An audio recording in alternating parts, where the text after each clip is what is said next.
Come on.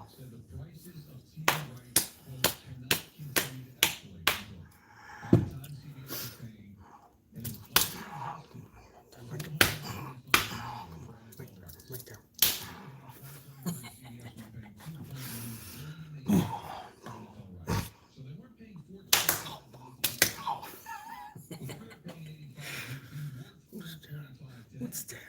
What's the big daddy baby? What's the big daddy baby? What's the big daddy baby?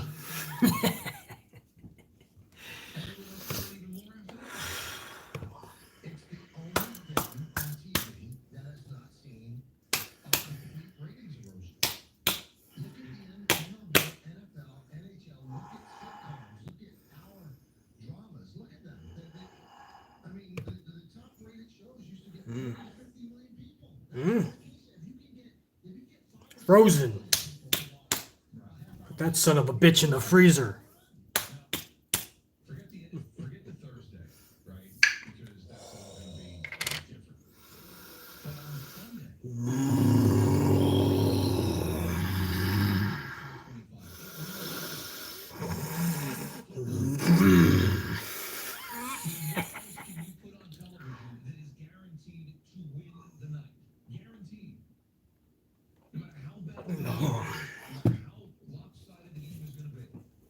Unit!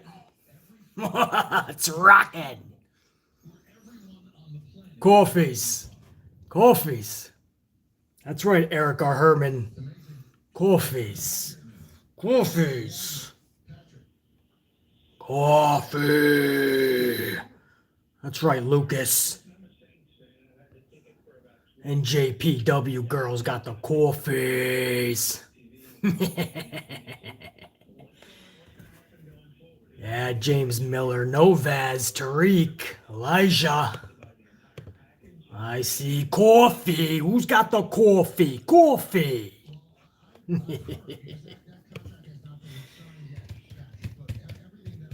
Yeah.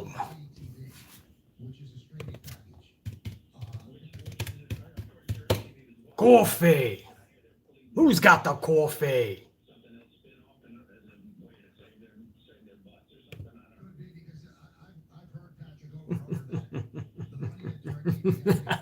I'll start when I want to start. Coffee! I just made a pot of coffee. Does anybody want coffee? Who wants a pot of coffee? I just made coffee. You want a cup of coffee? Sure, there you go. Who wants coffee? Anybody else want coffee? Who wants coffee? Anybody else? Wait a minute. Do I hear that sound outside that people want coffee? Who wants coffee? Anybody else want coffee? Does anybody want coffee? Who wants coffee? Yeah! Does anybody want coffee? Who wants coffee? You want coffee? Who wants coffee? Does anybody want coffee? All right. That is Pissed Off Vic, Triple J82, Vic DiBenedetto. Go check that motherfucker out. He's got coffee. He's right here on the tube. That son of a bitch, he's badass. What's up, guys? Now that I wasted 5 minutes of your time just getting amplified, no apologies. Impromptu Thursday afternoon live stream. We had so much fun last week. I'm gonna do it again, 'cause I said so. How do you like that? Whoever wants to watch, they'll watch. Whoever wants to give BC a thumbs up, they'll give him a thumbs up. In the end, we're just going to get amplified and have fun either way. So it doesn't really matter. But I had to come across you guys and talk about Thunder Rosa and Britt Baker. AEW main event last night. Heard some good things about it. It was taped. Wasn't expecting much. They're going to have a good match maybe, right? And a good match to AEW diehard fans means it's going to be an epic match, right? Good to them means epic. I wish more people were truthful fans. I want to see AEW succeed, but we have to be realistic. So I was afraid that they were going to have a good match and the whole wrestling world was going to talk about an epic match. But what we got was actually pretty fucking epic for a Dynamite main event. First ever time that the women had main evented that show. I can't even exaggerate when I say that they just shattered that glass ceiling for women's wrestling, because this is exactly what we've been waiting for Vince to do with his talent, his women, for a long time. The closest we've ever gotten to it, I believe, is Sasha and Charlotte from years ago, Hell in a Cell, correct?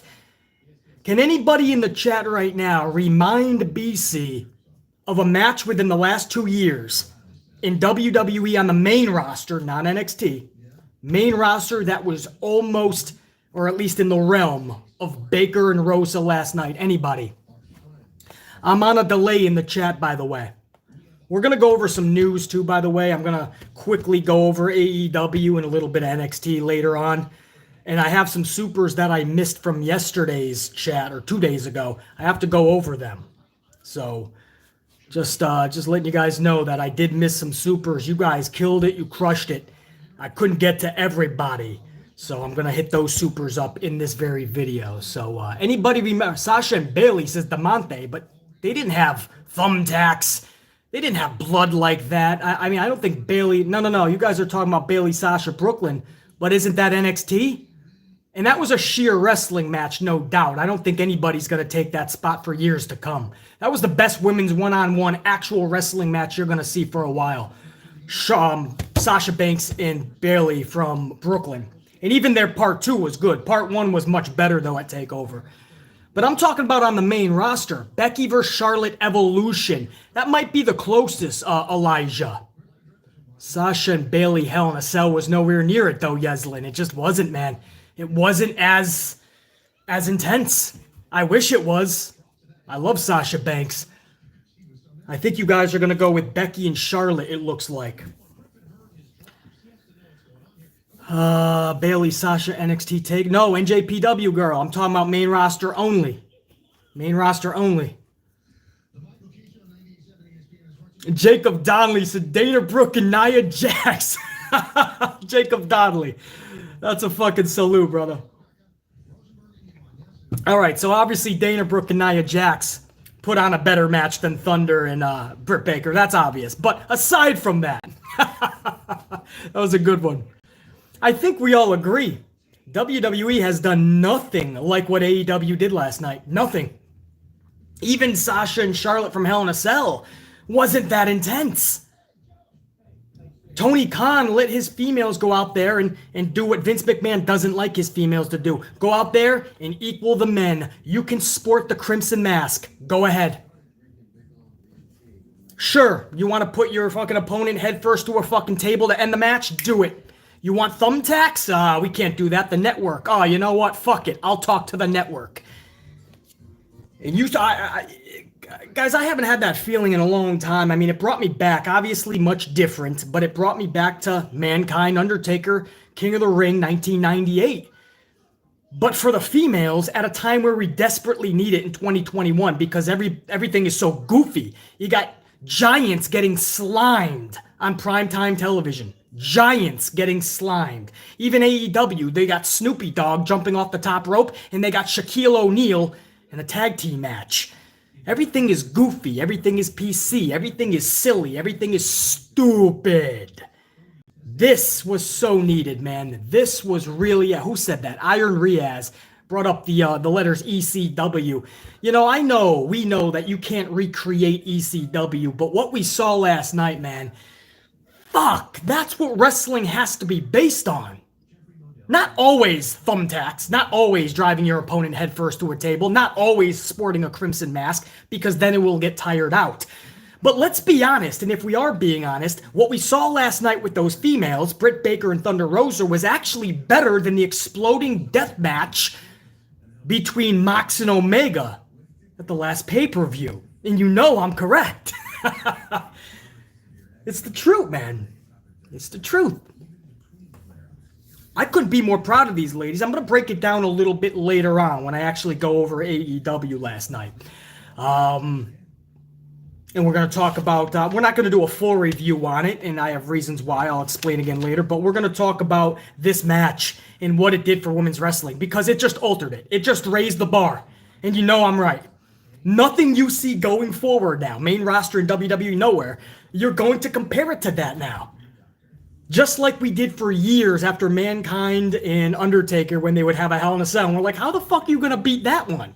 And they would try for a couple of years, and then they realized they ain't going to. So then they just brought it down 25 notches. This just set the bar. This is the new bar for women's wrestling. Good luck trying to beat that, anybody on WWE's main roster, because Vince is not going to let you. We just heard, man, it's so sad, man. You guys see what happened to Shayna Baszler. I'm going to switch topics, but I'm going to get back to this match a little bit later. I got some super chats that I missed a couple of videos ago. I got some news that I want to go over with you guys, but I want to talk about Shayna Baszler. She just did an interview with Renee Young, on Renee's podcast, and she told a story about how Vince McMahon told her to do one thing, she did it, and then Vince said he was fucking pissed and wanted her to do another thing. Fucking with a young performer's, I mean, she's a little bit older in age, but this is what he does for all of his performers, coming up from NXT or straight to the main roster. He fucks with their confidence. Look at Keith Lee. This guy was a beast in NXT. Gets to the main roster, he thought he was going to fucking wreak havoc, which he should be, and Keith Lee can't even get on the air. In fact, Keith Lee just sent out a post, one of his social media. This came across, I don't know, you know me, I don't do social media, but this came across my attention. A good friend sent this to me, and he just released a statement saying, in time, this is Keith Lee, in time, you will know why I have been absent, my true fans. Until then, I don't know, blah, blah, blah. I can't remember. I didn't write it down. But he said right from the jump, in time, you will know. That leads you to believe that there's a lot to this story, and he's not happy. Andrade just broke the news, guys. This is an official statement from Andrade earlier.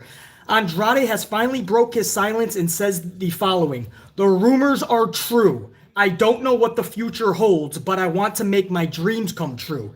Thank you for giving me so much support these last days. That is his PC statement. Here's the translation for what Andrade really meant to say. I want out of this prison. The old bastard warden won't reduce my sentence, and I'm royally fucked. P.S. Help. That's what Andrade really wanted to say. Keith Lee is not happy. Andrade's not happy. Aleister Black, you've got to put him on the side of a milk carton. He's lost. He's missing in action. It's almost like they're punishing anybody that had their hands tied to Zelina Vega, right? It's almost like they were so hurt by Zelina disobeying them with a third-party site that anybody that was around Zelina is now getting punished. Aleister Black was just the tip of the iceberg, man. Now you have the trending aftermath, which is now Andrade. And whoever they find, women that were good friends with Zelina, I'm sure they're going to be punished. Vince McMahon screws with their confidence. Listen to Shayna Baszler yourself, guys. This was on this podcast with Renee. She tells the story herself about Vince. I think it's like when I first started wrestling on Raw, he gave me a talk that was like, look, you have something different to offer. You have a unique look. And the thing you have to start learning now that you're on Raw is that your work rate is shown on pay-per-views and at NXT. So don't get so hell-bent on weekly Raw TV, because that's where we build the story for the work rate that you can do on a pay-per-view. Right. Okay. So this was a thing to juggle, right? So he's like, you have this thing. I don't want you to do any pro wrestling. Got it? Okay, got it. Don't do anything, So any pro wrestling, Vince told me. And it looks like I'm just like going off the map and like beating someone up. He loves it. The next week I do it again. He loves it. The next week I have a match with Natty. And I'm like, listen, Natty, who's way more experienced at this than me, obviously. I'm like, listen, Natty, Vince wrestling. And Natty's trained with me like in an MMA gym. So, yeah. So I was like, listen, let's just shoot around a little bit and then we'll get to what we need to get to. We do it. He hates it. We go in the back and he's like, well, it looked like you guys were just fighting each other. And I was like, That's what you told me to do. Okay, so he makes us do it again. This is when we were doing like the stuff at the PC, and we were recording some episodes and doing some live. So he goes and makes us do it right away again. And I'm just flabbergasted. I'm still new up there, so I don't know how stuff is. I'm like, and Natty's like, I got you. We'll do this. So we go and we do like a match that she basically calls to me. And it's a normal match, you know.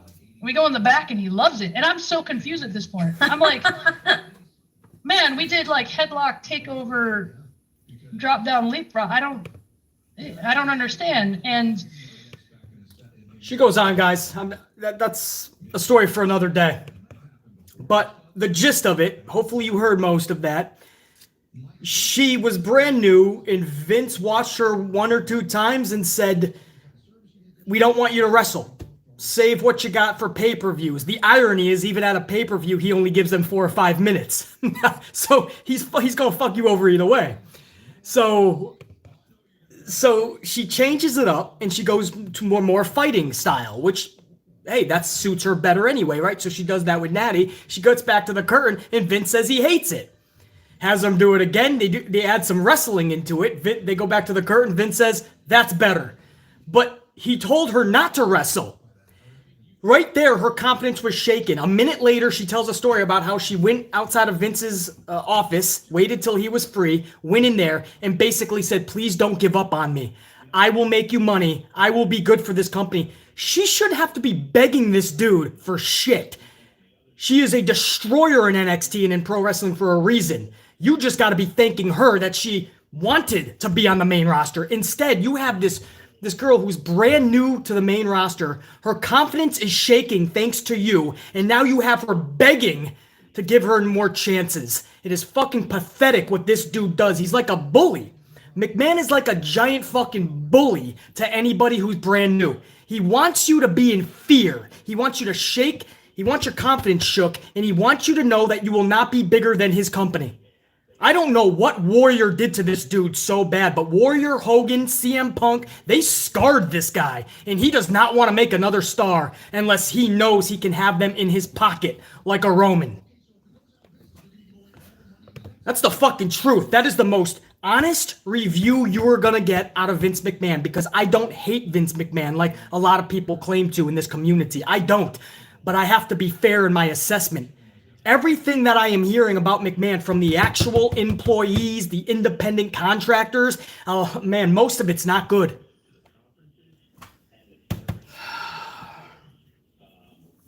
So that came across my attention at some point today too, and I want you guys to hear what Shayna Baszler said, man, how her confidence was shaken by her own boss, telling her to do one thing, and then wanted her to do another, and then she does it, and then she changes it, says that was miserable, change it. And then you wonder why Keith Lee wants to say so much, but he can't right now. But he just told his fans today, in due time, he will let us know what's going on. Why is his hand so cuffed? This company is like a prison. Andrade just said the rumors are true.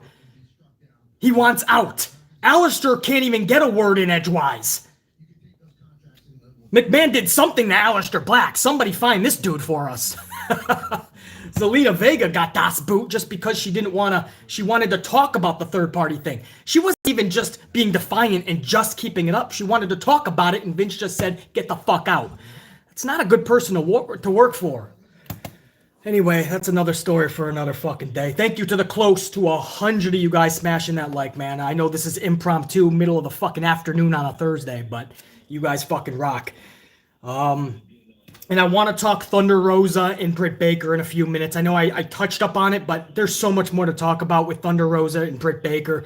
And we're going to talk the ratings. The ratings did just come out, guys. I'll give it to you right now. We'll talk more about it in a bit. But I got some super chats in a couple of days ago that I missed because there were so many of them. You guys were on fire a couple of days ago. I couldn't keep up. There was a few that I missed I want to go over. AEW scored 768,000 viewers this week. That is up 25,000 from last week's 743,000. NXT scored 597,000, down from last week's 691,000. So that's down 94,000. So a huge difference between AEW and NXT. AEW spanks NXT this week. But AEW only went up 25,000 with a big main event that was, yes, it was taped, but this was promoted pretty heavily. It's going to be interesting to see what the actual segment pulled in, because I'm guessing the show did really bad and then the final segment did really good. It was the same thing with Shaq a few weeks ago. People had to see what the fuck Shaq was really going to do in the ring, but then you saw the next week, nobody stuck around. So it didn't really bring eyeballs. It brought eyeballs for that one segment. Thankfully for them, that final segment upped up the final segment to, what was it, 968,000? They were close to that million finally. But I think the rest of the show must have been so fucking bad. Ratings-wise, not necessarily action-wise. I think the same thing happened here, because I'm guessing that final segment was pretty damn big.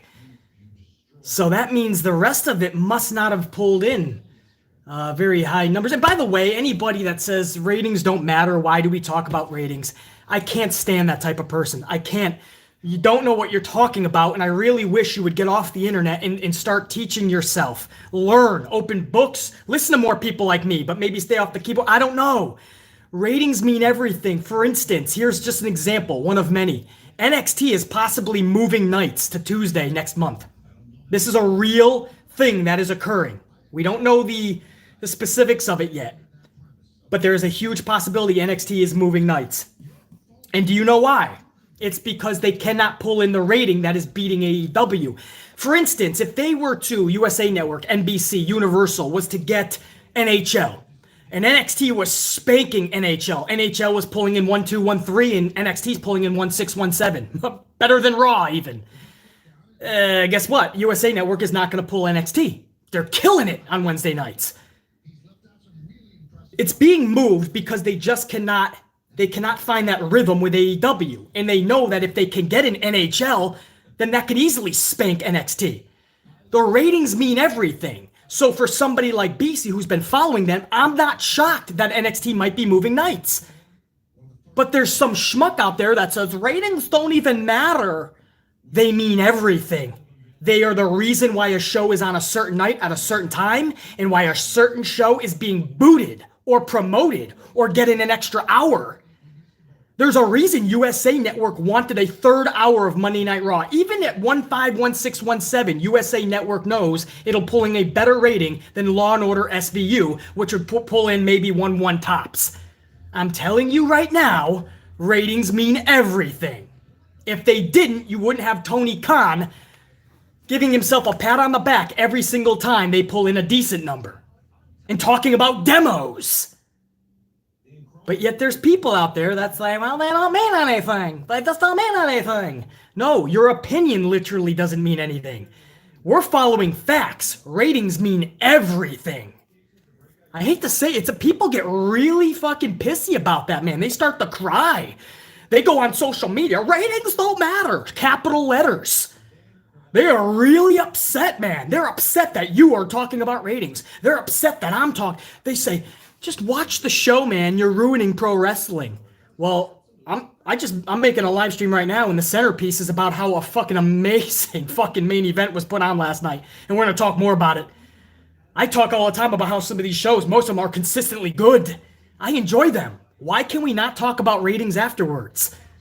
Just because you have one of those simpleton minds that cannot grasp the concept of doing two things at once doesn't mean that I'm going to lower my standards and dumb myself down. Come on, brah.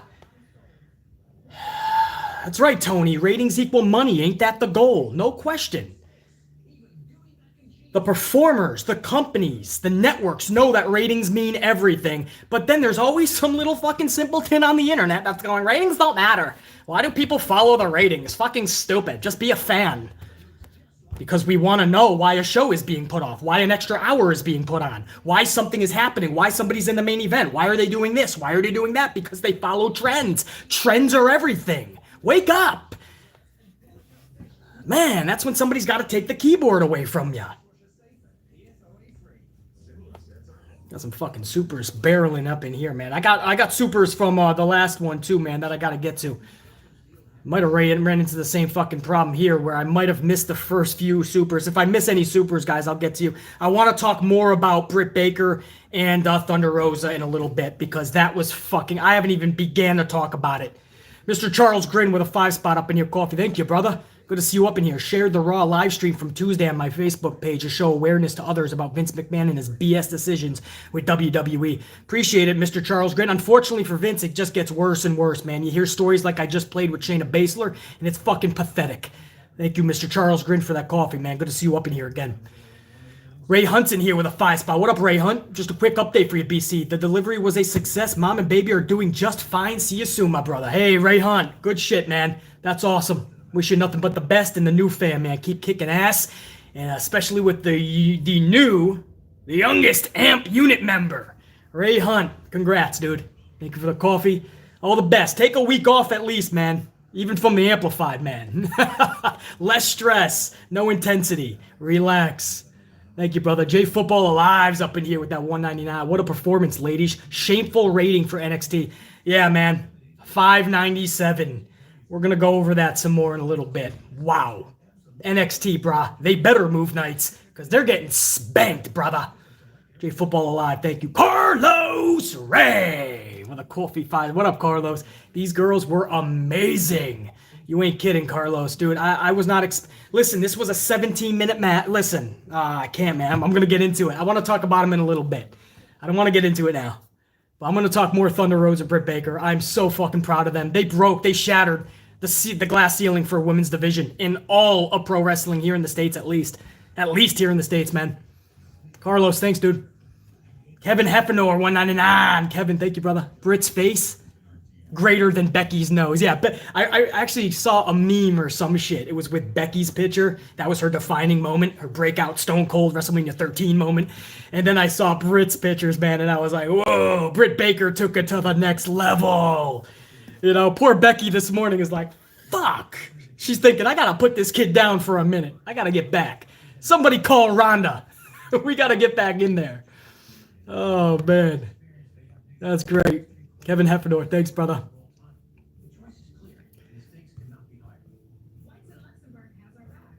Papo Jr. Papo Jr. with 100 spot, brother. Papo, man. Damn, that's coffees for the next several days, dude. Papo Jr. says, this for being amplified all the time and going live while I am at work. You make my shift go by so quick and keep me busy finding shit to do. Thanks for being honest and keep teaching these young kids what pro wrestling should be. Amp unit, much love. Red team, go! Papo Jr., man. How fitting that 100 spot blows up in red right there, man. How cool is that? Red team go for sure. Everybody, you know the deal, man. Coffees and fire emojis, if you don't mind, for Papo, man. He just made sure that we're amplified for live streams to come. In fact, I might do a bonus live stream tomorrow night for SmackDown because of Papo Jr. Thank you, guys. Yeah, there it is. Papo Jr., that's for you, bro. If you're still watching, man, you might be coming in and out for work. Hopefully you're kicking ass at work, man. That's all for you, Papo. That's my unit saying thank you. Yeah. Thank you, guys. I see all that love you're showing back over to Papo, man. Papo, appreciate it, dude. We gonna stay amplified now, man. Your name is up there with the MVP status. You know this, bro. I'm just always happy you're up in here. Just like my man Carlos, who's up in here with another 5 spot saying, ratings make the show or break it. Absolutely, Carlos. Decisions are made by the network and the company because of ratings. Just because those dipshits on the interweb want to fucking belittle people that care about the ratings doesn't mean they're right. The bottom line is ratings move mountains. Thank you, Carlos. The fire and the coffee still coming in for Papo Jr., man. Badass. Joey's Adventures with a coffee up in here. Some say Alistair isn't being used because the plan was for him to fill Undertaker's shoes, but then the Fiend happened. Yeah, but Joey's Adventures, I'm not even saying you're wrong. The bottom line is you can't misuse Alistair Black. It's impossible. He's too good. Even if you had 4 plans for this guy and all 4 of them fell through, you would come up with a 5th plan for this guy on the spot. That's how good he is. He shouldn't be sitting home for 6 fucking months. And it's no coincidence It's right after Zelina got the boot, and it's no coincidence Andrade is now being the bitch boy as well and being held captive. They all have their hand in the cookie jar with Zelina. I'm not being fooled. But yeah, Joey's Adventures, I'm sure they had plans for him. Vince changes his mind every fucking second because the guy is an old senile bastard now. I hate to say that. He was a once genius. I can't even think of WWE without Vince in charge. But we're forced to have to think about it now.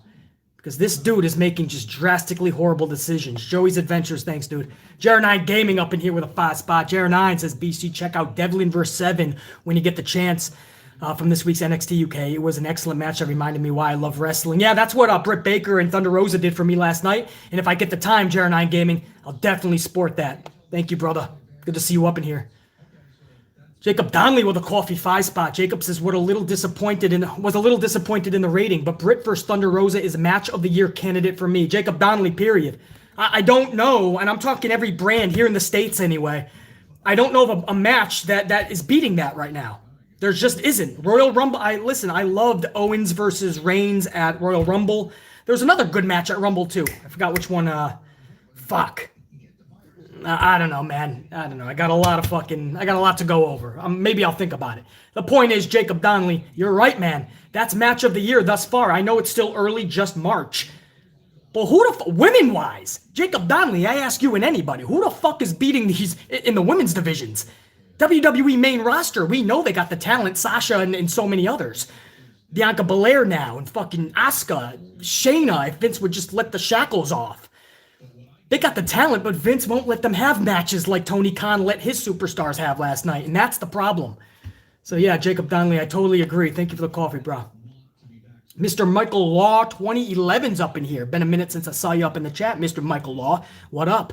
Yo, BC, take 5 random main roster wrestlers who aren't used right now, and how would you repackage them? That would be a whole video, Mr. Michael Law. I mean, on the live stream, you know I would have to, I'm very articulate with my way of booking, so I couldn't do it on the spot. I could do it on the spot, but I would still have to give it thought. Not on the live stream, but 5 random main roster wrestlers who aren't being used right now, and how would I repackage them? Right off the jump, the ones that I've been flipping out about the most is Keith Lee and Andrade and Aleister Black. That's 3 from the jump. Because it's just mind-boggling to me that you can take dudes like that you think in NXT you can't fuck them up. And how do you use them? It's simple. Zelina was the mouthpiece of Andrade. So many people say, oh, he can't speak English, so he's never going to get the push. Bullshit. That's why you have a mouthpiece. That is why you have a mouthpiece. Zelina would have been fucking perfect. Vince didn't give a fuck if he lost Zelina. And then he didn't give a fuck if he lost the actual talent in Andrade. And that's the issue. But he could have been one of the most lethal fucking heels in WWE for the next couple of years with Zelina as a perfect mouthpiece. Keith Lee should have been a fucking beast face. He could easily be a face heel, obviously. Look at the size. But he is a beast face upon arrival. You guys remember Royal Rumble last year. Not this past one. Last year when he showed up and went face-to-face with Roman and the crowd was on their feet. That's what Keith Lee brings to the table. So he doesn't even need repackaging. He just needs to be Keith Lee, Mr. Michael Law. And Aleister Black speaks for himself. Same fucking thing. Put him in any fucking gimmick you want. Aleister Black is going to be the Chuck Norris of WWE. So there's just a few, Mr. Michael Law. I'll go maybe more in depth on an actual video one day about that subject. Christopher Blackshear, thank you, brother. Christopher Blackshear is up in here with a $9.99, couple of coffees. Heard that the plan was for Lacey to win the strap from Asuka at Elimination Chamber, and Charlotte gets it at Mania. Also, Charlotte and Bad Bunny are on the Mania poster. For what? I wouldn't doubt that was the plan, because they know they don't want Asuka dropping it to Charlotte because they're going to get a bad response from all of us. Anybody in the wrestling community. They knew that, so they probably wanted to give it to fucking Lana. It'd be much easier. But who the fuck wants to see Lana and Charlotte at WrestleMania? Fuck out of here, brah. As far as Bad Bunny and Charlotte being on the poster, bruh, I was at Universal Studios a few months ago, right? Down in Florida.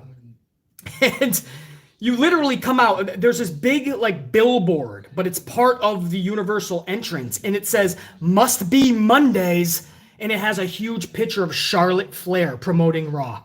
Must be Mondays. That's their biggest star in Vince's eyes. Right there, prime time, Florida, Universal Studios, Charlotte is selling your premiere show. What does that fucking tell you? You know what I mean? That tells you everything you need to know. Christopher Blackshare about why they're on the poster. Thank you for the couple coffees, dude. Big Nang. Big Nang's up in here with a 10 spot. What up, brother? Good to see you up in here. Sub BC and Unit. What up, Big Nang? Is it me or that without part-timers like Taker, Triple H, Lesnar, Goldberg, even Cena doesn't feel like Mania season? Vince depends on those guys too much, and now this year doesn't feel big. Absolutely. It's a mixture of two things. Vince depends on them way too much, and he hasn't built any new stars. So when they aren't there, you don't have new stars to really give a fuck about. And on the opposite, you have fans that just claim they don't want any part-timers. But part-timers, or the old-timers, they help make it feel special. That's why I was saying Monday night when everybody was just taking a shit on Shane McMahon's segment. For good reason. That whole slime was bullshit. But Shane McMahon is one of the only bright spots for somebody like BC because I know I'm going to get some type of a risk. I know he's going to take some type of a dare. I didn't know he was going to take it to double dare status with the slime, but he's going to be daring. He's going to take a risk. At least I know when I see Shane, it's a special occasion. Wrestling anyway, in his gear. Not saying that you need to see it or even want to, but at least it tells me, hey, this is something out of the ordinary. You have nobody this year. Nobody. And that's why not even a quarter of WrestleMania is filled, but they're going to have 2 nights, 8 to 11 matches per night, counting the pre-show. Come on, brother. Big Nang. Thanks, brother. You're exactly right. Jibril Goodwin's up in here with a 10 spot. Couple of coffees by Jibril. Thank you, bro. Interesting fact, did you know that Batista will be the first male wrestler out of the 2002 OVW class to enter the Hall of Fame? That's right, man. Orton, Lesnar, Cena, all of them not yet. Very true, Jibril. Haven't even thought about that, man. Good call. Some supers from a couple days ago that I missed as well, guys. And for anybody just joining, I touched up on Britt Baker Thunder Rosa a little bit. I still have to talk a lot more about Thunder Rosa and Britt Baker because what they did last night, man, was fucking A, man. So needed. It was needed. I'll just say that. I'll talk about it in just a little bit. But I want to go over a couple of... Hold on one sec. Iron Rhea says, ratings matter, dipshit, which is what I just said. So who said, well, who... Iron Rhea, who said they didn't matter? Who said ratings didn't matter, Iron Rhea? Everybody knows ratings matter, unless you're fucking clueless. Ratings matter. Yeah, I don't see anybody saying ratings don't matter. I don't think so. Yeah, I don't know. Yeah, I don't see anybody saying, yeah, of course ratings, Matt. Ratings move fucking mountains, man. We already talked about it. We'll talk more about it, too. Real quick, Novaz from a couple of days ago. I missed your Superman. Novaz said, who did Braun piss off backstage? Because he surpassed Big Show territory. Also, I kid you not, after the first Shane and Braun segment on Raw, I turned off the TV and drank some NyQuil. Hashtag Rawful. I think a lot of people are doing that, brother. I think a lot of people are fucking are just down in something to get them through those 3 hours. Novaz, thank you for that 10 spot a couple days ago, man. Pedro W. It's funny how Vince has reversed course from his stance in the late 80s and 90s when Macho Man, Hogan, Piper were too old, but now it's the older the better. Well, he's got nowhere else to go. He's got no other choice. He has failed to make new stars, so he has to rely on the old timers. And when they're not able to compete at Mania, well, now you just have an empty card. Thank you, Pedro W. Blitzball Champ with a 10 spot a couple of days ago. I missed it. If Asuka taking out both Shayna and Nia on Raw doesn't follow up into her being NXT Asuka/Kenta, then it will have been in vain. Pretty much. But you honestly expect Vince and WWE to do this the right way? Me neither. Thank you, Blitzball Champ.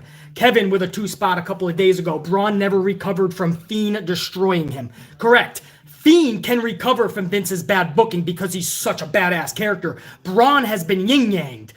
So Braun cannot recover from this type of booking. And we're seeing it now more than ever. This dude is about to be destroyed forever if Vince McMahon doesn't pull his head out of his ass. Thank you, Kevin. And Dave Mealy with a $4.99 spot coffee. Vince should bring back Saturday night's main event. That way he can cut back on pay-per-views and use that to push stories in pay-per-views. I wouldn't mind 4 pay-per-views a year. Royal Rumble, WrestleMania, SummerSlam, Survivor Series, 1 to 2 Saturday night's main events a year. Give it to me. I'm in. Dave Mealy, thank you, brother. Wow. Quincy Gray, 5-spot coffee. What up, Quincy? Don't get the feeling that when face turn heel or face turn face, don't feel like the same character, unlike Attitude Era, where different but the same. 100%, and that's because there's no dedication behind it, Quincy Gray. So that's not just you, brother. You are literally, you are so true and right in the way you are feeling, because I'm the same way. It doesn't feel special. It doesn't feel like it's going off correctly. I'm with you, man. Quincy Gray, thank you for the coffee. Period, bro. Nazmul Hussain with a 99 spot. Nazmul, thank you. Appreciate the contribution. I think I'm caught up on today's for now. I think I got most everybody from a couple of days ago. Again, you guys were so amazing on the supers, man. I couldn't get to everybody. And even on this stream, I may have missed some of the first few. I'll get anybody that I missed in the next video. Any supers that I missed. A couple more just came popping in, actually. Hold on. Deshaun Sanders with a 5 spot. Deshaun, thanks, brother, for the coffee. Deshaun's up in here. Truthfully, Thunder Rosa and Baker put on a hell of a fantastic match. Couldn't believe my eyes. Awesome. WWE needs that for the women talent. 100%, Deshaun. 100%. And he doesn't allow it. And he meaning Vince. Because there's only one person that you're going to hear me blame on this channel. It's Vince McMahon. There's nobody else. It's not Bruce Pritchard. It's not Kevin Dunn. It's not Paul Heyman. It's not Jim Cornette somewhere. It's Vince McMahon. How do I know this? Because this has been going on for over a decade. And there has been multiple people in the role of Bruce Pritchard, in the role of fucking Do Nothing Diana, the receptionist in Stamford, Connecticut, the 617 writers. They have rotated those writers nonstop for a decade and a half. That's how I know. It's one dude doing this, Vince McMahon. Everything you see, even if it is from other people, Vince is the one that is letting this happen, changing it last second, destroying his own company from within. That's the truth. That was a side rant. My bad, Deshaun. But yeah, I absolutely agree. And you're not going to see it with Vince's women because, first of all, they would all have to be blonde. That's number one. And number two, he would have to treat them equally like the dudes as far as wearing the crimson mask, allowing them to use thumbtacks, allowing them to go head first to a table, all that good shit. Vince won't let them do that. So until he does, AEW might be the new place to go if you want to see badass women wrestling. Just a month ago, we were saying how weak the women's roster is, right? The whole year we've been saying that about AEW. Now we're talking about how they just set the bar much higher. Now we're talking about how AEW just took the ladies, the women's division. They shattered that glass ceiling, brah. We'll talk more about Thunder Rosa and Britt Baker, who you guys know I love. She calls herself the Michael Jordan of AEW. We're going to talk more about that in just a little bit. Deshaun, thank you for that 5 spot. I got Reese up in here. Reese, what's going on? Good to see you. Haven't seen you in a while, man. She kicking that ass with that 5 spot coffee. Thank you, Reese. Or maybe I have seen you in the chat. Yes, I have. Reese is like, what the fuck you talking about? I'm here all the time, BC. Reese says, I want Culver's O'Reilly to be epic, but I don't know if NXT booking will allow it. And isn't that sad, Reese? NXT, especially takeovers and all that, that's where we knew we were going to get half-an-hour badass classics, match of the year candidates.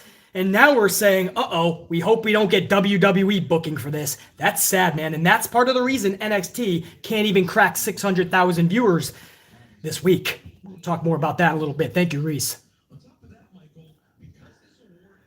Tom Buff's up in here, man. Tom Buff with a $4.99 coffee. Thank you, Tom. Britt and the Fiend are why I watch wrestling today. I know this is unpopular, but even Roman has started being repetitive with Jay doing his dirty work. Yeah, Britt and Fiend are 2 of the best right now. Britt Baker is putting on some of the best work in all of AEW. If you would have told BC that I would be enjoying Britt Baker, if you would have told me this a year ago, 6 months ago, I would be enjoying Britt Baker's work more than Miro/Rusev's work, I would have said you done fallen and dropped yourself on your dome piece a couple too many times as a kid. But that's what I'm saying, man. Britt Baker has been captivating me. And The Fiend, you guys know how high I am on The Fiend. Vince McMahon has tried to destroy Bray Wyatt, The Fiend, time after time. Hell in a Cell with Seth Rollins, Super Showdown with Goldberg. And this dude keeps on reinventing himself. He keeps on trying to entertain us. He keeps on giving his best. Man, I gotta respect that, man. And as far as Roman starting to be repetitive, I will actually agree with you. And you know I'm high. You guys know I'm high on Roman right now. And he's still putting on some of the best heel work I've seen in years in wrestling. But Tom Buff is actually right. You can't just repeat the same thing every week and expect to get the same results 3, 4, 5, 6 months down the road. Jey Uso can't just be your only henchman. You gotta either add new members, and I'm not even a big fan of factions, but you gotta evolve this story somehow. You can't just have Jey Uso playing the bitch boy the entire calendar year, just like the end of 2020. So I actually agree, Tom. Mr. Charles Grin has a 2-spot. Did you hear about Eric Bischoff being inducted? I did. Mr. Charles Grin is actually jumping the notes here. That is actually in my news, Mr. Charles Grin. But thank you for that 2-spot, and let's get to it right now. Actually, Eric Bischoff has been announced for the 2021 WWE Hall of Fame. That is official. Molly Holly, Eric Bischoff. There was somebody else too last week. What was it? Was it Batista, or was that part of the 2020 class? Either way, you're going to have the 2020ers as well. There's going to be a big Hall of Fame class. But Eric Bischoff is in this sumbitch. That's going to be interesting because Bischoff also, I believe, has a podcast and he hits Vince pretty hard at times. I see this going one way. He's going to get inducted, and then a year from now, if that, he's going to say some really crazy things about WWE, and they're going to fucking pull this guy or some shit. Watch. Vince will be petty like that. Leisha Thorne with that 2-spot. What up, Leisha? Good to see you up in the chat. Britt has come so far since AEW's first episode. No question. When I first ever saw Britt, I was like, nah. The second week, I was like, no, what is this? Third week, I was kind of like, I like something about her. I can't put my finger on it. Fourth week, I'm kind of like, all right, I'm digging this girl when nobody else is. Fifth week, I'm like, I like Britt Baker. And everybody's like, oh, what? And then I just stuck with it, man. And I knew this was in her. I didn't know she was going to take it to that level last night, but I knew this was in her. Leisha Thorne, I totally agree, man. Absolutely. Yow. You guys are doing the same thing as last time with the supers, man. I got to get to some more of the news here, man. We already went over Andrade. For those of you just tuning in right now, Andrade has finally broke his silence. He has says, the rumors are true, and I don't know what the future holds, but I want to make my dreams come true. Thank you for giving me so much support these last days. So Andrade is saying, it is correct. I want out of this prison. Vince is not letting me. He just said he doesn't know what his future holds. Vince is holding him in the palm of his hands. Because apparently, Andrade didn't try to grab grapefruits. And there's dipshits in the community that say, well, he can't speak good English. So of course he's not going to be pushed.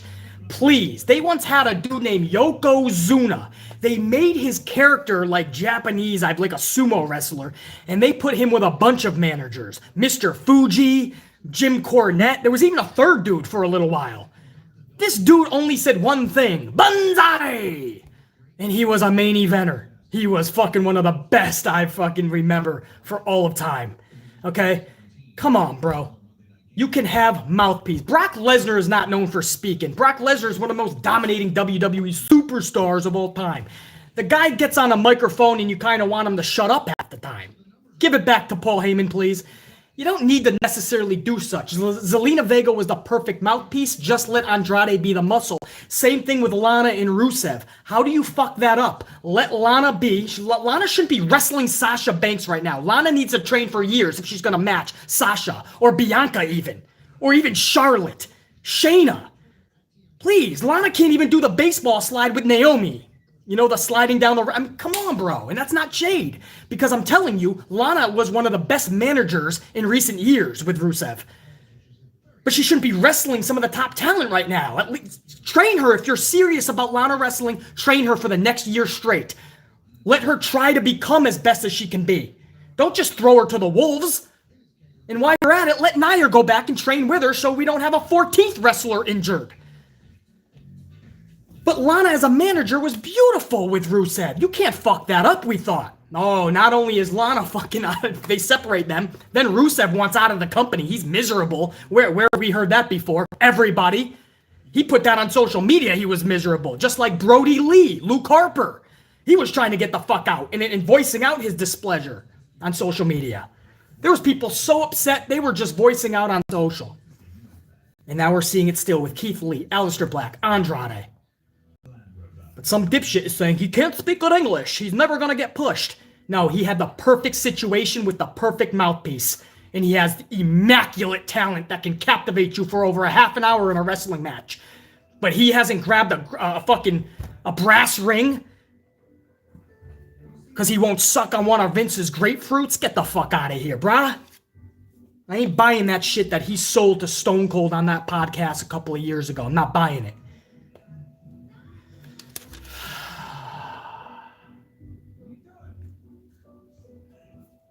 Oh no, brah. That was a side rant.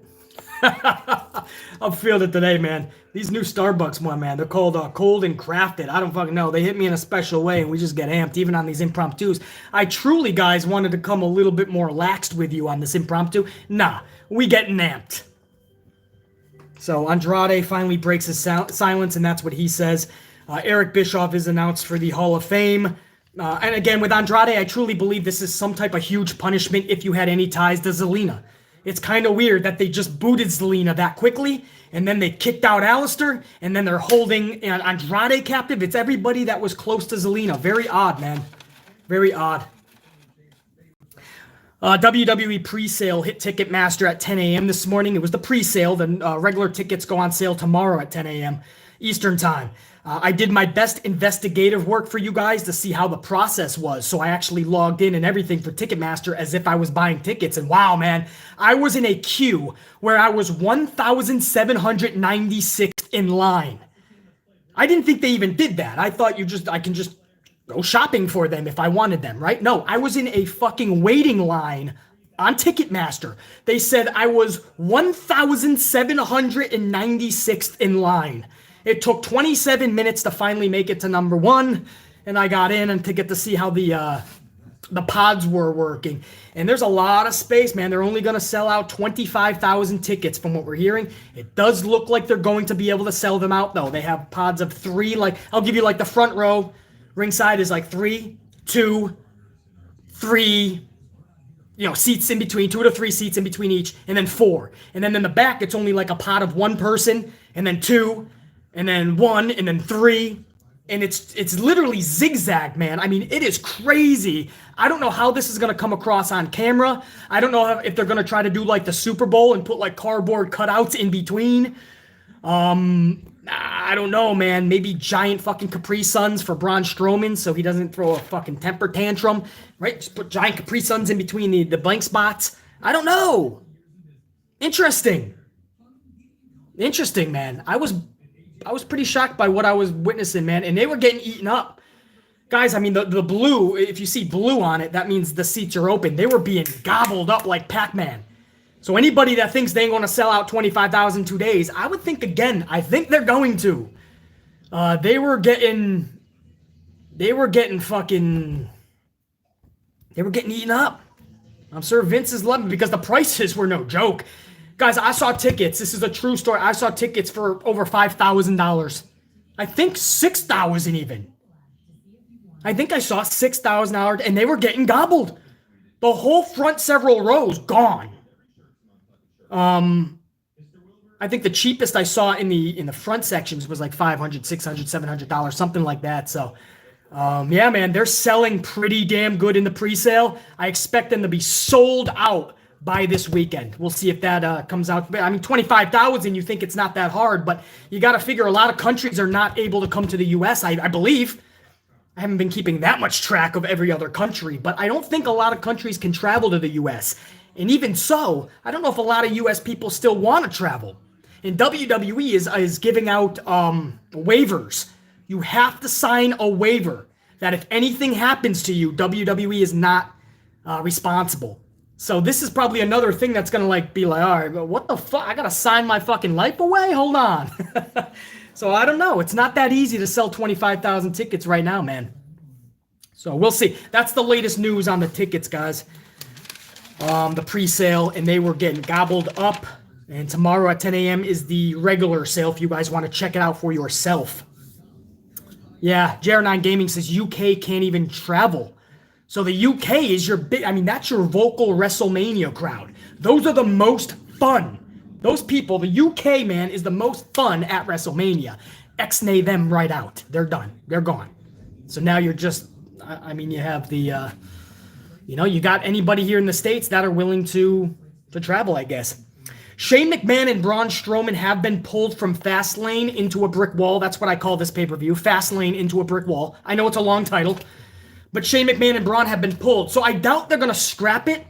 Most likely, this is just moving to the bigger stage of WrestleMania. So that's going to suck for a lot of you guys. And if you're like BC, I think that they always should have been at Mania. I don't think this is you have no card for Mania. You have nothing. You have only a couple of matches, and you have 2 full nights. Close to 20 matches need to be penciled in, and you only have like 3 or 4. I'm okay with 10 minutes for Shane McMahon to do some Daredevil shit. I'm okay with that. I tell you. So Shane McMahon, Braun Strowman, no longer at Fastlane, at least not as of now. And the last bit of news before I go back to AEW, Thunder Rosa, I keep wanting to say Thunder Rosa. Thunder Rosa and Britt Baker, man, before I go back to that. Danny Burch possibly has separated his shoulder, stemming from his main event tag match on last night's NXT. If this is found out to be true, I haven't found out if this is legit or not, but it looks to be such. If it is true, a slight separation could be recovered within 4 to 6 weeks. That's the good news. If it is a severe separation, Burch could be looking at 6 months to a year, which would then put the tag titles into a vacant situation. And then they would have to be vacated, and I'm guessing at about WrestleMania weekend or those 2 shows, TakeOver Stand and Deliver, which is, I believe, Wednesday and Thursday before Mania. I believe that is where you'll have some type of tournament or the vacated titles will be decided for the new team. But that's what we're hearing for Danny Burch, a.k.a., obviously, Martin Harris, his real name. So we'll say because this is an injury for Martin Harris, we wish nothing but the best, a.k.a. Danny Burch. So that's the news that I have for you on the injury front. I think I got most everything, guys. I want to go back to Carlos is up in here with another coffee, 5-spot. Carlos, BC, there is no brass ring. Vince either likes you or he does not. Exactly, Carlos, true. And I'll take it a step further, brah. He even if he likes you, he switches that decision about you overnight. So he'll like you one night, and then the next day, your push is gone, and he won't even tell you why. So, Carlos, it's even worse than that. Thank you, my man. Too funny. Deshaun Sanders, 5-spot coffee. Another one from Deshaun. Thanks, my man. Ciampa and Walter going to be best match of TakeOver. Just my opinion. It may be your opinion, but it's probably going to end up being fact as far as wrestling. And I still need to see... Walter's got it. I need to see a little bit more entertainment factor from him. If anyone's going to do that and bring that realism into life, it's going to be Tommaso. So it might be your opinion, Deshaun. It might end up being fact. Thanks, man. Joey's Adventures, a 2-spot. Joey's, thanks, man. Britt got the Austin WrestleMania 13 rub. Got over by losing. Exactly, Joey's Adventures. I say that all the time. Sometimes there is victory in defeat. Sometimes coming out the loser, like thunder. Coming up the loser, I can speak. Another fucking coffee swig. Sometimes coming out the loser, I'm Simon Miller. The loser tonight. Sometimes coming out the loser is going to make you more of that victor because it'll get you more of that sympathy. It'll make people go, damn, they may have lost that, but that's a fucking warrior, and they've learned from this. They're going to come back even better. We can't always say that. But yeah, man, that was exactly like Mania 13, Joey's Adventures. Fucking awesome.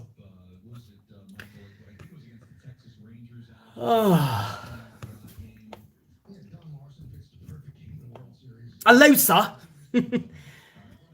What do you mean it's a loser? Yeah. Unbelievable that they're doing 2 pay-per-views in 3 weeks, by the way. Fastlane is Sunday. Did you even know that? It's Sunday. And then 2 weeks later is WrestleMania. True story. They're booking 2 pay-per-views at once. When have you ever heard anything so fucking foolish? Unless it was coming out of Dave Meltzer's mouth.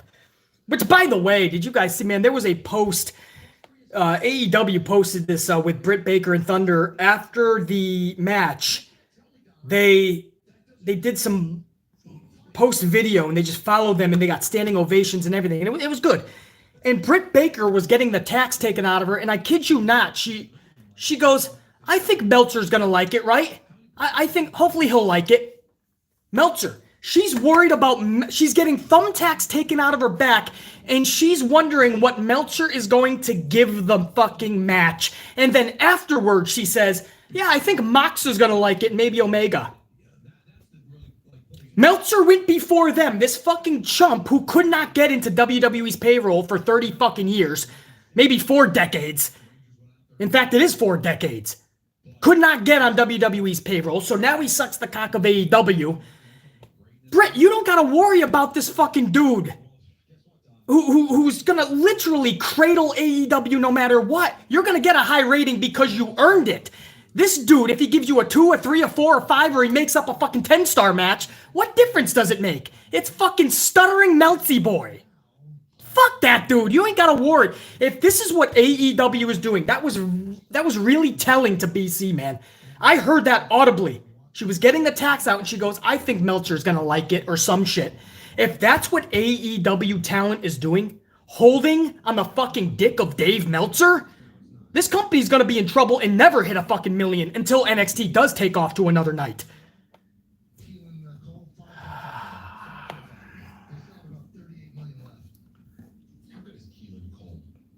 Unfucking real. Yeah, it's a true story, man.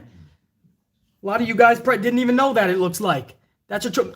Britt Baker said, yeah, watch what... I'll be interested to see what Meltzer gives this, man. I think Meltzer's gonna like that. Some shit, man. That's actually what she said. And you gotta know, man, what you hear from one superstar, just like I say in WWE, when people are pissed off at Vince McMahon, you know right away that it's not that one person. You know it's a lot of people in that locker room. And sure enough, then more and more start speaking out, like Rusev, like Brody Lee, like Zack Ryder, like Andrade, like Keith Lee, like Aleister Black. You can go on and on and on, FTR. The list is almost as big as people that wanted out of that prison than are there still. Same thing in AEW. If you hear one person wondering what somebody is thinking about their match, chances are a lot of people are in that company. The problem is Meltsy Boy is on their payroll. Literally. This isn't a fancy thing that we say, right? Oh, he's probably on the payroll. No, he literally is. Like Tony Khan leaked that by accident at one point. This was like months ago. They tried covering it up, obviously. But this dude only sucks the dick of AEW. I want AEW to succeed, but I'm always going to give Cody exactly what he asked us to give him. The truth. Meltsy Boy sits there and says what's good is great. What's great is epic. What's epic has never been seen before. Come on, bro. You can't do that. And you're going to wonder what he's going to... He's going to give you a new fucking 10 stars, obviously. Who gives a fuck what Meltsy thinks? The guy is on your payroll. You should be listening to people that are giving you real, honest feedback. I agree, Mr. Charles Green. Let's get that up, man. I just saw 150 on the ups, man. We headed toward 175s, man. BC appreciates that, man. I'm getting amped for you guys. It's good to see the love right back. Almost at 175 on those ups. Thank you, guys. But yeah, I couldn't believe Baker said that, man. I could not believe that. Why AEW talent cares about stuttering Melty Boy's rating system and imaginary stars is beyond me. They're just as imaginary as Vince McMahon's brass rings. Fuck the rings and fuck his stars.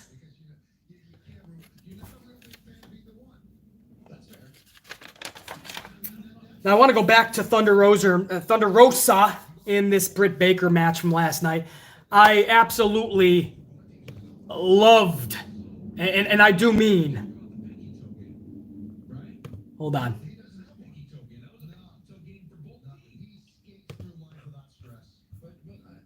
There you go. Correcting little bitch boys for a second.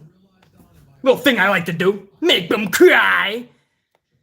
Anyway, Baker, that's what it's going to have, right? People are going to try to shit on Baker and Rosa because they just don't like AEW. Well, that's fine, man. That's your prerogative. But if you didn't see the match or you just wanted it to fail, well, what you wanted failed. Your dreams failed. How's that? You fucking failed. because this match far exceeded anybody's expectations. They went out there and did the deed. They took the risks, they took the dares, they took the chance, and it all paid off. And they literally set the bar for women's wrestling up several notches. I don't know how WWE's main roster is going to be able to compete with that. And I love Sasha and Bianca and Shayna and Asuka, but Vince isn't going to let the shackles and the handcuffs off. So what you just saw in AEW on Dynamite last night, that's the new standard. There's no might, that's the new standard. I don't remember a women's match like that in recent history. Becky and Charlotte was not like that. Sasha and Charlotte from Hell in a Cell a few years ago wasn't like that. They literally did not just table spots. They had Britt Baker go head first into one of that table on the end spot there to finish the match. I cringed, man. I did the stutter step backwards. I cringed because they just went for it. Britt Baker's holding up the stack of tacks, the bag. Now JR and Tony Schiavone are acting like they've never fucking seen a stack of tacks before. What could be in the black bag? Could it be Meltzer's dildos? Nobody knows. What do you think it is, man? What do you think? It's thumbtacks, man. Ross is like, I've never seen anything like this. I'm like, you literally called Mankind and Undertaker from 98. What do you mean you never saw anything like that? So we knew what was in the bag, but I fucking loved it. You don't see that with the women. You don't see them being able to fucking blade or capsule or have the crimson mask. Tony just said, let's do it. I talked to TNT. We're hoping he did anyway. Or that's a huge fine. He just let Thunder Rosa and Britt Baker do what they were capable of. And there could be any people going, oh, it should have been a regular classic match because they relied too much on the pop and circumstance. So, you know what? Maybe they did rely on that as a crutch. Did they need to? No, I still think it would have been a good match. They just wanted to up the ante to something we haven't seen in years. They wanted to set the bar higher. They wanted to create a new standard. So, yeah, you could say they used a crutch with all of the extracurricular activity, the tables, the thumbtacks, the blood. But why is that so wrong every now and again? AEW does overdo the blood, and by that I mean they do it in times where it's not needed. But I felt last night, and something we never expected, that was the time to do it. I cannot give them more props than I am right now to Britt Baker, who I've liked from almost day one. It took a few weeks for me to decide if I really did or if I'm just drinking too much coffee and my dome piece is haywire, who knows. But no, it was pretty quick when I realized I like this girl, man. She's entertaining. Wasn't the best wrestler, but she can improve. But she's got that, not total it factor, but there are layers of that it factor that is needed in entertainment. She's got it. And I knew with the right direction, the right people in her ear, the right improvement, Britt Baker is going to be something huge. And now here we are a year later when everybody was saying, Britt who? Fuck Baker. And now everybody's going, I wouldn't mind her being champion soon. Thunder Rosa. I've been critical of Thunder on one main thing. Thunder Rosa is like Charlotte Flair in the sense where they pick and choose when they want to sell. That has always been Thunder Rosa's big downfall. When she doesn't want to sell for you, she's not going to sell. It's the same problem with Charlotte. Charlotte can sell beautifully, like she just got hit by a Mack truck and it's just a punch. But when Charlotte Flair does not want to sell, she's not going to sell for you. She's pissed off. She doesn't want to do it. She's having a bad day. Thunder Rosa is the same thing. You guys remember several months ago with Evilise. That was a big problem for them. Evilise felt that she should have sold on that first, in the first 2 minutes. She did that drop down and Rosa didn't sell. Evilise was pissed. And they had some history anyway before that. But Rosa continued not to sell. So then Evilise started not to sell.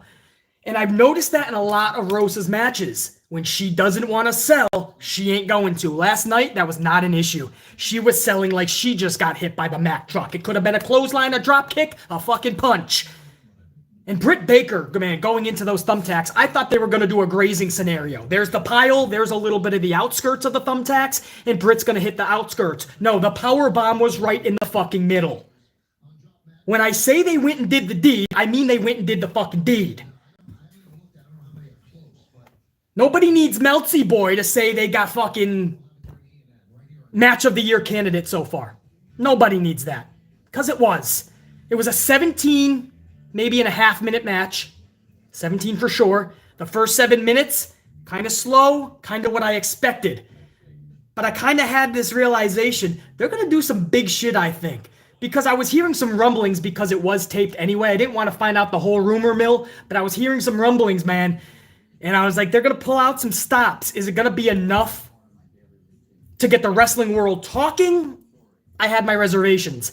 It more than did that, man. And in the last 10 minutes, they pulled out all the fucking stops. Wow, man. What do you guys think? Slamming Sammy Joe with that 2-spot. I see you. Slamming Sammy Joe. It would have been epic if Britt had a bag of teeth. Right? Dr. Britt in her dentistry, man. Yeah, maybe it would have been better, too, if she was with Isaac Yankum DDS. Yeah, I don't think... I think the thumbtacks will get you more of a response. A bag of teeth.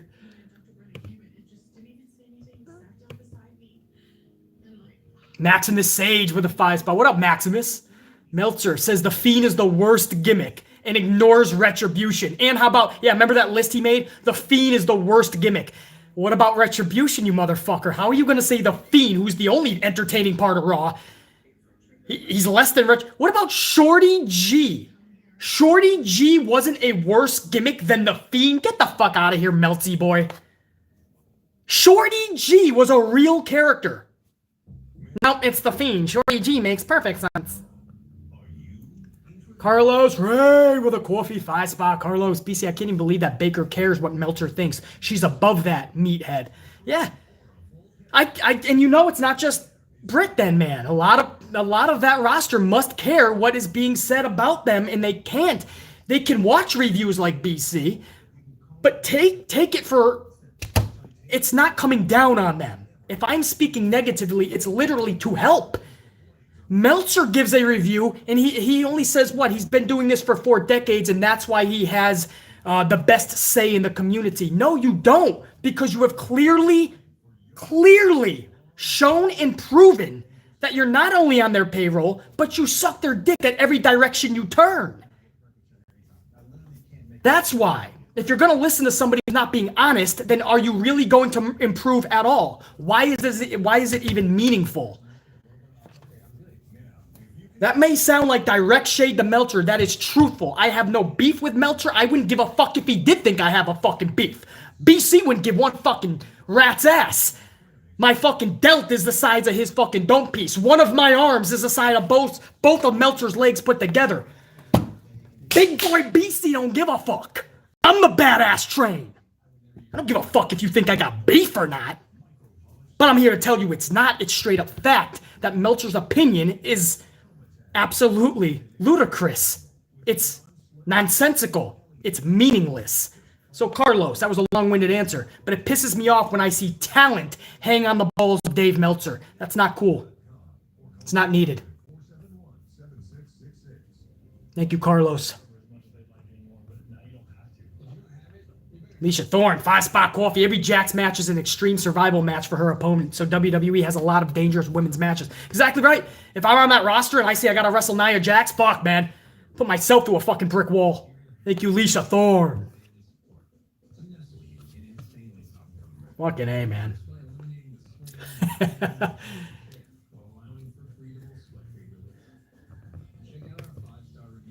KD says, I'm going hard on Dave. The big problem should be the jerk Jim Cornette. Well, Jim Cornette has a shtick too, though, right? Jim Cornette's whole thing is just diss AEW. So I don't agree with that either. And Jim Cornette was a genius back in the day. At least I can say that about him. Meltzer, I can't say that about. Meltzer's been always trying to get a job with one of these companies for decades. At least Jim Cornette was a fucking genius. Cornette has a shtick now. It's just diss AEW. Dave Meltzer has a shtick. Everything AEW does is fucking great. Why is there nobody truthful anymore? It's fucking pathetic. And then I gotta come on these fucking channels like that. I gotta create channels, and I gotta make live streams like this and dedicate my time so that somebody is speaking truth and fact. And if people want to cry about it, tough shit. Look at me. Look at me. Do you really think I give a fuck? I'm a fucking beast. I don't give a fuck if you're gonna cry. I got tear buckets so you can cry your fucking salty tears, and that just gives me more amplification. Yeah. You see how that works? Don't care if you cry. Cry, motherfucker, cry. It's my spinach to a Popeye. It's my coffee to the stream. It's the ultimate impact. Triple J 82 with that 2-spot. Britt's turning point for me was her heel turn. Yeah, that's when she took it to another level. Last night, she took it to another stratosphere. I agree. Triple J 82, 882. Blitzball champ with that 10-spot. 2 coffee. Blitzball. Good to see you up in here. Britt versus Rosa last night was excellent. I used to not really be a fan of Britt Baker since I first saw her in ROH. I can fucking speak. But she has made a believer out of me. Well done, AEW. Well done, ladies. Period, Blitzball champ. I'll salute that comment for sure. Wow. We getting amped, man. Thunder Rosa and Britt Baker. Thunder Rosa and Britt Baker, man. I don't know any other women's match this year that is going to be able to top that. Even the men are going to have their work cut out for them. Let's be honest, man. If we're being honest, the men are going to have their... And I'm talking AEW, NXT, WWE. Unless they let the shackles and the handcuffs off, brah, it's going to be tough. Hey, we're almost at 175, guys, on the ups. Thank you. I just saw that. Appreciate it. Middle of the afternoon, we started this. Impromptu. I gave no warning. Maybe 9 minutes. You guys are the fucking best, man. Amp unit, the best in the community, brah. The best. Unfucking real. That's all you guys, man. Papo Jr. throwing that 100 spot earlier, man. That shit is still showing in the feed. The fucking best. That's all you guys. Carlos with another coffee. Carlos, man. Swig for Carlos, by the way. Not tried and true. BC, let's call a spade. Meltzer has always pushed those that give him the scoops, the inside info. That's the truth. Absolutely. Absolutely. And we know that AEW has way more insiders for Meltzer than WWE. So it's a business relationship. I totally get it. I just hate seeing such an awesome match with Baker and Rosa, and Baker's getting thumbtacks taking her out of her back, and this is on video, and her first thing to say is, I think Meltzer liked that. Let's see if Meltzer liked it. Wow, that's sad when talent cares about this motherfucker. Yeah, BC Alvarez is worse than Dave, says Iron Riaz. Yeah, no doubt. I play video all the time about this clown thinking that AEW had the hottest crowd ever, and Meltzy Boy had to remind him that there was no crowd in attendance. And he was like, yeah, well, there was people. And he goes, yeah, but they were AEW plants, the wrestlers. And he was like, yeah, but it could be dogs that speak English. As long as the dogs can speak English, then I'm okay with it. And all of us who came across that insanity, that ludicrous clip, we were wondering where the last minute of our life just went to. What is this guy talking about? As long as dogs can speak English, he'll like them in the crowd? And then Melty Boy had to explain that dogs can't speak English. I mean, these are the clowns that a big portion of the wrestling community gives a fuck about. These are the clowns that Britt Baker goes out and busts her ass for. Unreal. Pisses me off. Also on AEW last night, man, the Young Bucks walked out on Omega after Bullet Club took out Mox and Kingston. So I guess Young Bucks are going to have their own elite stable, and that'll add to the 10 stables they already have, right? Inner Circle, the Pinnacle, Dark Order, the Elite, the Nightmare Family, the Hardy Bunch. That's 6 factions already. We got some trios as well, like Death Triangle and Miro's, or no, Miro, I think they're a 2-man group now, right? I don't know. There's a bunch of trios as well. My point is, there is so many factions in AEW. It's fucking nuts. And I guess, yeah, Young Bucks will just stay elite, and Bullet Club will stay Bullet Club, I guess. Cody and Penta continued on last night. Stupidly, by the way. A great armbar by Penta. You know how he snaps the arm back? He did that to Cody. Looks like Cody broke his fucking arm. And I kid you not, seconds later, Cody is defeating Penta via the awe-inspiring, ultra-devastating Fruit Roll-Up. That's a true story. The WWE Fruit Roll-Up disease has hit over to AEW now. Now Cody's winning by Fruit Roll-Ups. Oh, fuck. Sting and Darby Allin had not only Jake Roberts and Lance Archer talking shit, but also Taz and company last night. They each came out of their respected tunnels. However, Cage threw a curveball, grabbed the mic, and told Sting he respects Sting, and everything Ricky Starks said about him is untrue. With or without the bat, he's still an icon. Taz and company was pissed off at Cage. It looks like maybe a turn coming in the future, or maybe this is just a curveball back to him being an ultimate heel, and this is all just a plan to get Sting into thinking that he's on his side. Who knows, man? I'm interested to see where it goes. I hope it doesn't fall flat. There is something interesting here. If you're going to do this with Cage, go full throttle Batista type booking. Book him like a Batista in AEW, man. Old school Batista, not the after effects in WWE. But Batista was a beast. You could book Cage like that. I'm not putting them in the same league, but I would book him along that way and see if he's got the fucking... See if he's got the fuel, see if he's got what is needed in the arsenal to be a top star in AEW. This is the time for Cage. If you're going to pull something like that last night, now's the time. Let's see what he's got in the tank, in the arsenal. That's my way of thinking, man. Why even bullshit this any longer? Why do a yin-yang 50-50 type thing like Vince always does in his company? Be different. You're the alternative, remember? You just had Cage in a big segment that everyone's talking about. Let's see where it goes. Ooh.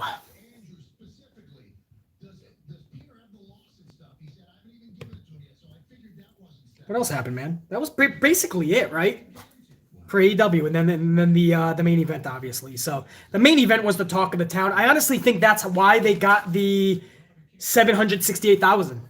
Without that main event and bringing in eyeballs during that segment, I bet you they would have been under 750. So anybody that is calling this just a failure because the rating this week for AEW was just 25,000 more from last week's 743, it's not an ultimate failure at all. You're putting a lot of weight on the women's shoulders. They've never had a main event before. It's easy to say, oh, that's why people are going to tune in. No, you need to still give them a reason. I think they more than delivered. I think once people see this, you can do a lot more going forward, and this will help the ratings in the future. Yes, I agree. 768 is not something to be happy about. No. Not a year after you have already debuted.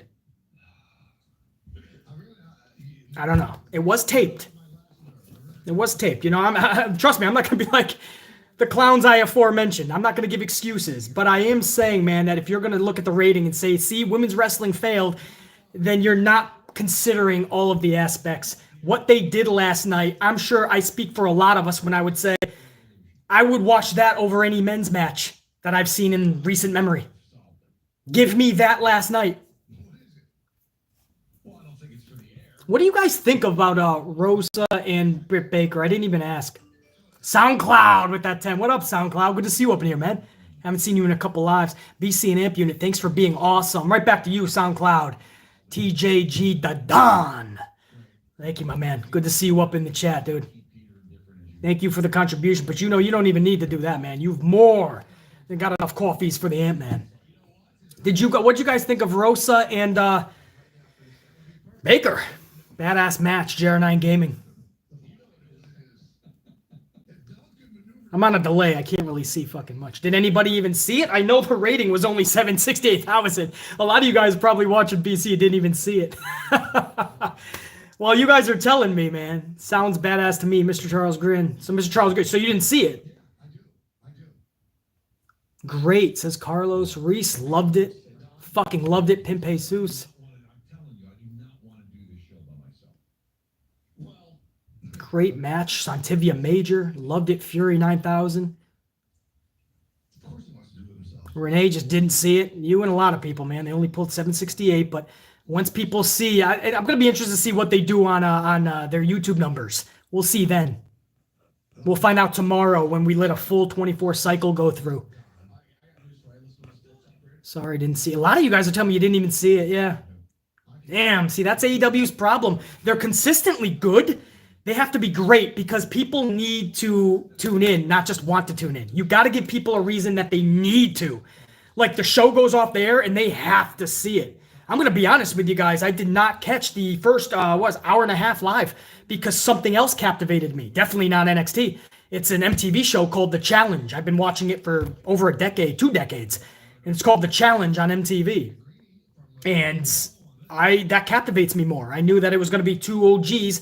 You got Darrell versus Corey in the final there. And I was like, dude, I got to fucking, or at least in the duel, I got to see this. That's more captivating to me. So I watched that all the way to 9:30. Flipped back over. I saw a guy with his fucking pants dropped down to his ankles getting kicked in the dome piece, and I flipped it right back. I went and got a coffee. I'm like, all right, I'm going to tune back in with the main event. And then I went back and watched the rest of AEW. It was about 1 a.m. And then I watched NXT at about 2:25 a.m. How was that for direct? But yeah, man, I didn't wrap everything up till about 4 a.m., man. But live, I was watching the challenge instead.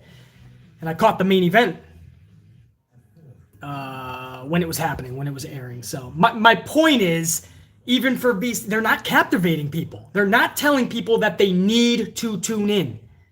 That's an issue. CT been making me mad, Santivia. Yeah. Listen, I would have dropped Big T for Cam the killer.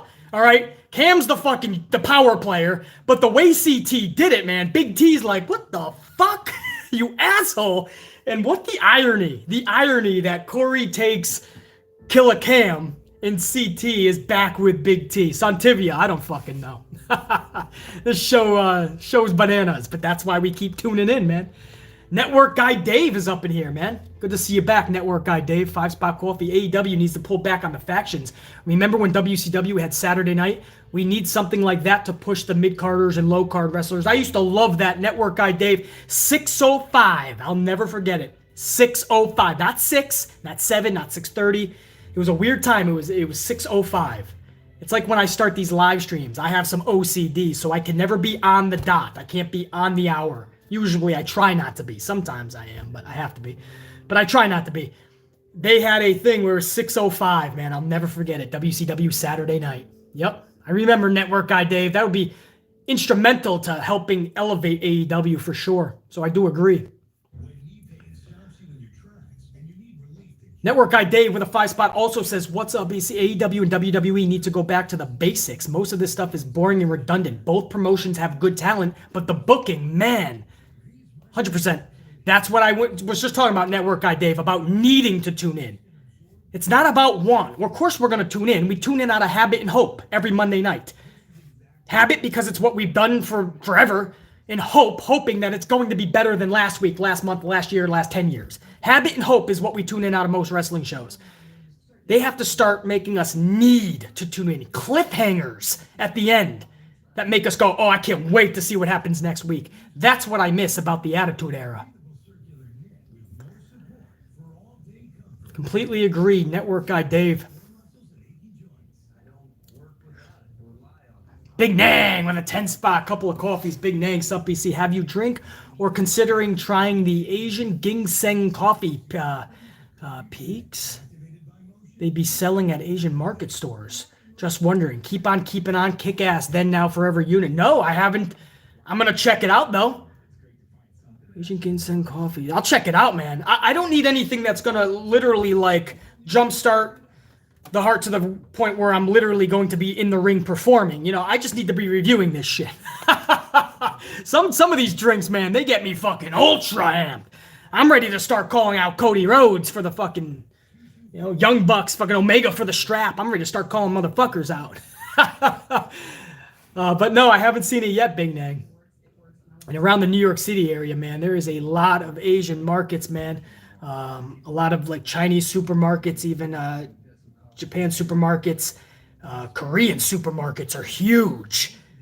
So I'm sure I can definitely find them. Thank you, Big Nang. I'll look into that, dude. Thank you for the coffees that I do get. Yeah, it looks like a lot of you... AEW needs to advertise more. Yeah, not just on... Yeah, Chief says AEW needs to advertise. I totally agree. They need to get away from just advertising on TNT. It's not going to fucking work. Alexander BC, you ever try Puerto Rican coffee? I'll tell you one thing, man. Colombian coffee. I've tried, not necessarily too much dabbed into the Puerto Rican coffee. Colombian coffee, straight out. Damn. Fucking A, bro. One cup of that. I'm not even joking, guys. If you live in New York City, you know how taxi cabs can get underneath you, you know, really piss you off. I have a cup of Colombian coffee down in Brooklyn or especially the Bronx. Bro, I'm literally, if a taxi cab, I'll be walking, if a cab cuts me off, I am literally chasing the cab for avenues. Yeah, so if you're just walking down New York City and you see somebody fucking yelling and chasing down a cab, it's BC. Colombian coffee's no fucking joke. Mr. Black Ice 22. Yeah, the cliffhangers are extinct. It's needed back. Mr. Black Ice, it's one of the biggest problems in all of pro wrestling. Cliffhangers. You need something huge at the end of the night, at the end of the show to make us go, what? You fade to a black screen, and we're glued to our chair. We can't believe what we just watched, and we have to wait 7 days to find out what happens next. I missed that, Mr. Black Ice 22. I think that's all the news I got, guys. I gave you everything in this, man. My thoughts on Thunder Rosa and Britt Baker. I gave you the fucking the latest on the pre-sale for Ticketmaster's WrestleMania ticket. Fucking little thing they had today. Over 2,500 people on the pre-sale. You just need to sell 25,000. I think they're going to do it by this weekend. I gave you the ratings, man.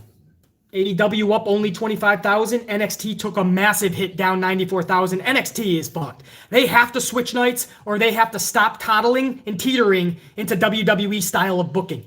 They have to become the NXT that they once were. I understand the talent is different, but they still have a loaded roster. They should be putting on better shows than they are. They're consistently better than they are worse. But we need great shows time after time, in and out, every single fucking week. You got to give your audience your best possible booking, your best possible segments. You watched last night, that's not what they did.